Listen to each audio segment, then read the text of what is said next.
we're joined by former Fire Chief Beth Michos, who's also right now currently the deputy that is Executive Director of IAFC. Thank you for joining us today. We appreciate it. Well, thank you for having me. So how did you get involved in IAFC to start? Well, I really joined in the late 80s as a member of the International Association of Fire Chiefs. I worked for a chief who was the president of the association, and he said it would be good for my career if I would join the International Fire Chiefs Association, and it certainly was. It really helped me to get to where I was as a fire chief and then to be successful as a fire chief. So for those who might not know about IAFC, what would be the one thing that you would say that really stands out that you benefited from, that you would share with others? Well, as a member, I was very involved, so I really developed a lot of organizational skills that helped me in my position as a chief officer. And also through the networking with people from all over the country and experienced fire chiefs who mentored me, I probably would not have achieved being a fire chief and being a successful fire chief had it not been for my experiences with the IAFC. And you weren't one of these members who just sat back and just paid for the membership, if you will. You actually are very, very active. You participated, in section boards, committees, task force. That's a lot of roles to take on there. Why did you do this? Well, I was interested. I've always been a champion of fire-based emergency medical services, so I've been very active with the emergency medical services section.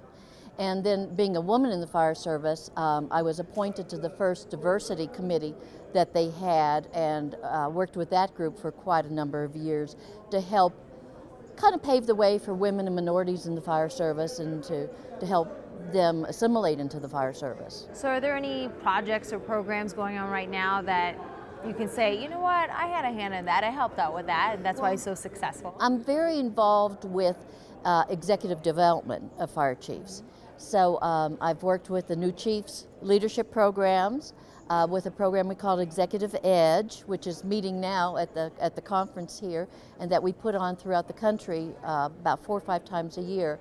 And so I'll probably continue working with some of those programs on for several years yet. Okay, so in 2007, you actually retired from Prince William County Department of Fire and Rescue in Virginia, and then that's when you became, I believe, a senior staff member for IAFC.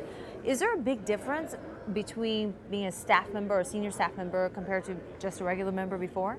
Well, as a regular member, I really have to admit I didn't realize what it took to run an organization and how important the IAFC was to the national and really international fire service. When I first started working there and started meeting the staff, who most of them don't come from a fire rescue background, they're association experts. And to see their dedication to the fire service really amazed me and impressed me and really made me feel good. They are there, they're there to promote the fire service and do what they can for the fire service leadership. And then even to a conference like Fire Rescue International, I used to go to meetings and go to sessions and never had anywhere near the understanding of what it took from a labor standpoint, from a financial standpoint, to put on a show like this. So, and then also when Mr. Mark Light, our CEO, was offering me the job, one thing he said that really struck chord with me, and that was that working for the IFC would present me with the opportunity to really have an impact in the fire service on a national basis. And I have seen what the IFC does to help advance the fire service and to keep us in front of the politicians and legislature and things of that sort.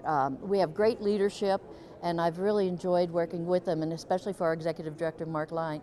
I love the energy and obviously the passion that you have behind IAFC. So I understand you're going to do a partial retirement in October. I'm giving up my full-time position as deputy, and I'll be working part-time on some of the executive fire chief training programs, learning programs. And oh yes, I love the fire service, I love the IFC, and I don't see myself ever fully retiring. Okay, so not going away completely? No, no. They'll have to put up with me for years to come yet. Awesome. All right, thank you, Beth Michos. We appreciate your time. Thank you. Thank you.